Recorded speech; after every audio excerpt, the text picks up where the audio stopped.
soif de chercher le Seigneur, j'ai invoqué le Saint-Esprit, j'ai prié, j'ai dit Saint-Esprit, je sais qu'il y a une parole qui m'est destinée, je sais qu'il y a un message pour moi dans ces paroles, donc aide-moi. hano kugira twihute gato ngiye kuvuga mu gifaransa kuko benshi ndibaza ko igifaransa twese tubizi. Aha rero je voulais partager aussi que souvent on a ce manque de désirer vraiment Dieu avec notre cœur, parce que la plupart des choses on le fait comme des routines. Et on se trouve à dire que, ah ok, un bon chrétien doit lire la Bible, mais tu lis, t'as compris que dalle. Et on se met à lire, et voilà, on dit, ok, j'ai lu, niba ari mu ijuru, babibonye, tic, babonye ko nazimye, cyangwa uvuga, ok, n'amasaha ya Zoom, je dois être présent, je mets, mais nibereye mu bindi bikorwa. Ok, je juge pas les gens bashobora kuba distra muri Zoom, sindabajira vraiment ko nanje bihora bimbaho ugasanga amasaha yo gusenga, il y a les enfants qui entrent, il y a je sais pas telle personne qui te parle, il y a ça et ça, mais je dis vraiment il y a des façons à dire, j'ai cette soif à écouter, j'ai cette soif à dire Seigneur, s'il y a des choses que tu as préparées pour moi dans cet enseignement, que je ne le loupe pas. En tout cas, qu'on a ce désir vraiment à dire qu'on ne fait pas les choses juste par habitude, qu'on ne fait pas les choses comme routine. À dire, je dois prier vraiment avant de dormir, vous 2-3 mots, mais à dire vraiment, comme des fois on a des rencarts, des nouveaux amoureux, il faut des rencarts, t'es vraiment excité, ou les mamassaha, ou telle heure, j'ai le rencard avec mon amoureux, je dois me préparer, t'es concentré, il n'y a rien vraiment qui t'échappe. Kubera iki dufite guha agaciro ivyo bintu, iyo capacité turayizi, Imana yarayitwihereye naturellement, ikintu kikwenteresa watahuye, concentration ibihari uwishizeho. Rero navuga sur ça vraiment qu'on prie, même qu'on demande, parce que des fois c'est pas facile et souvent on n'arrive pas, qu'on demande vraiment à dire Seigneur, apprends-moi tous les jours à vivre dans ta présence. Apprends-moi à vivre dans ta présence. Quand je vis dans ta présence, niho nziga gukunda réellement comme toi. Niho nziga kuraba réellement comme toi. Quand je vis dans ta présence, nzaba ndi loin du péché. Souvent hari utwara tumwe na tumwe usanga ubaye dégoûté parce que uri muri présence y'Imana. Hama ikindi cya kabiri nashakaga turabireho, icya kabiri ni ukuvuga ngo le zèle de la mort, mourir à soi-même, mourir à soi-même. Umuntu mfite bibiliya y'ikirundi hano mu gifaransa hari ukuntu amaversion agenda aba décalé, qui vraiment peut nous aider yo kusoma muri Matthieu 26 39.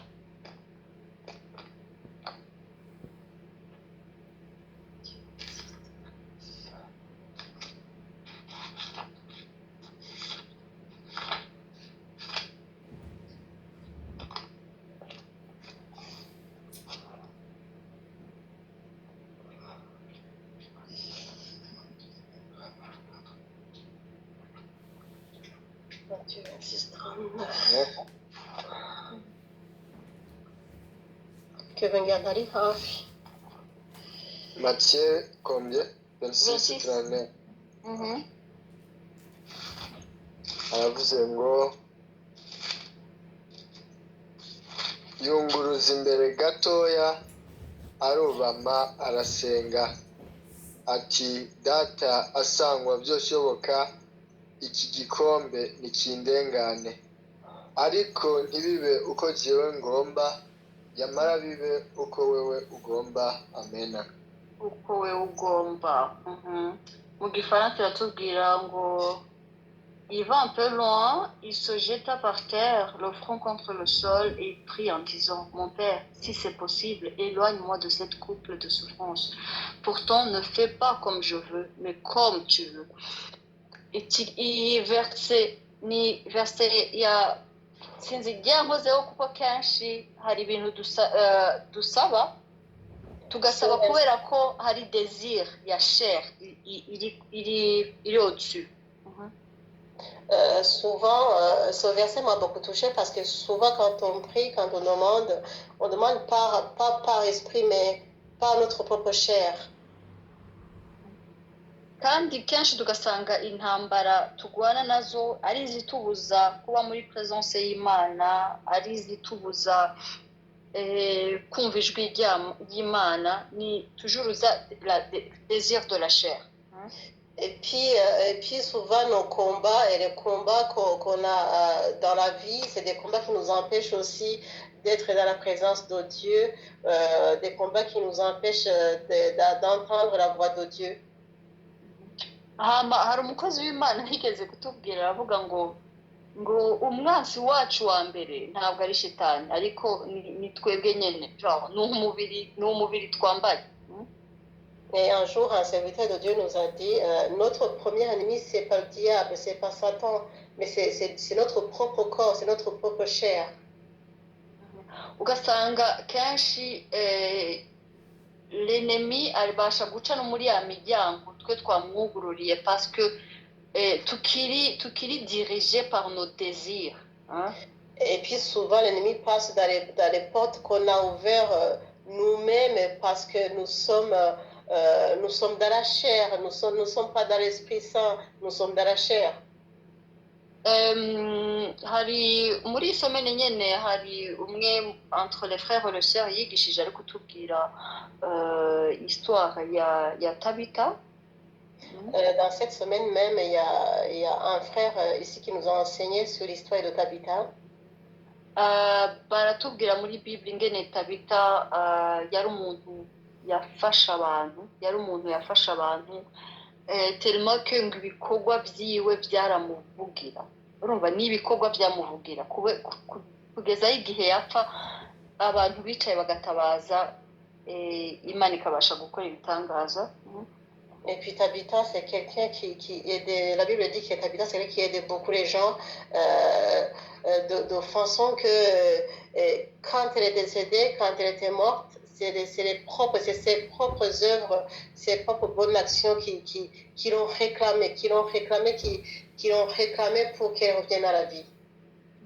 Ariko nyirasanze abakristo b'ubu twe nitwe twigize abavugizi b'ibikorwa, ntabwo ari ibikorwa bituvuga, ahubwo nitwebwe tuvugira ibikorwa.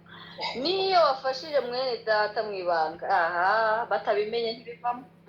Niyo wabashije gutanga akantu muri eglise pasteur atavuze izina ryawe hariya hejuru biramera nabi cyane. Les chrétiens d'aujourd'hui, on a ce problème, c'est nous-mêmes qui parlent à la place de nos œuvres quand on fait quelque chose en secret, c'est nous-mêmes qui va parler à gauche à droite. Kubera ko kenshi usanga dukora ibikorwa tuba tuzi ko ari byiza gukora icyiza kandi nibyo abakristo benshi hari ibintu byiza bakora, ariko tugasanga hari aho dutsindwa kuko ka kadezire ka chair gakunda icubahiro katarapfa muri twebwe ukaba ushaka none uribagiye ibintu turacurirana cyane kandi tukaba tubona umenga si icaha, ni ibintu normal. Nimba nagufashije Asteri nkagufasha ejo ukakora ibiyo biva muri foko ndakwibutsa wibagiye. C'est vrai que souvent on sait très bien que c'est bien de faire le bien, c'est bien d'aider les gens, c'est bien de faire ci et ça, mais vu qu'on vit toujours dans la chair et tout, je suis obligée de revenir te dire après toi je t'ai fait ça, ou je peux aller parler à mon ami, je t'ai fait ça, j'ai fait ça à quelqu'un d'autre, et on nous fait très mal.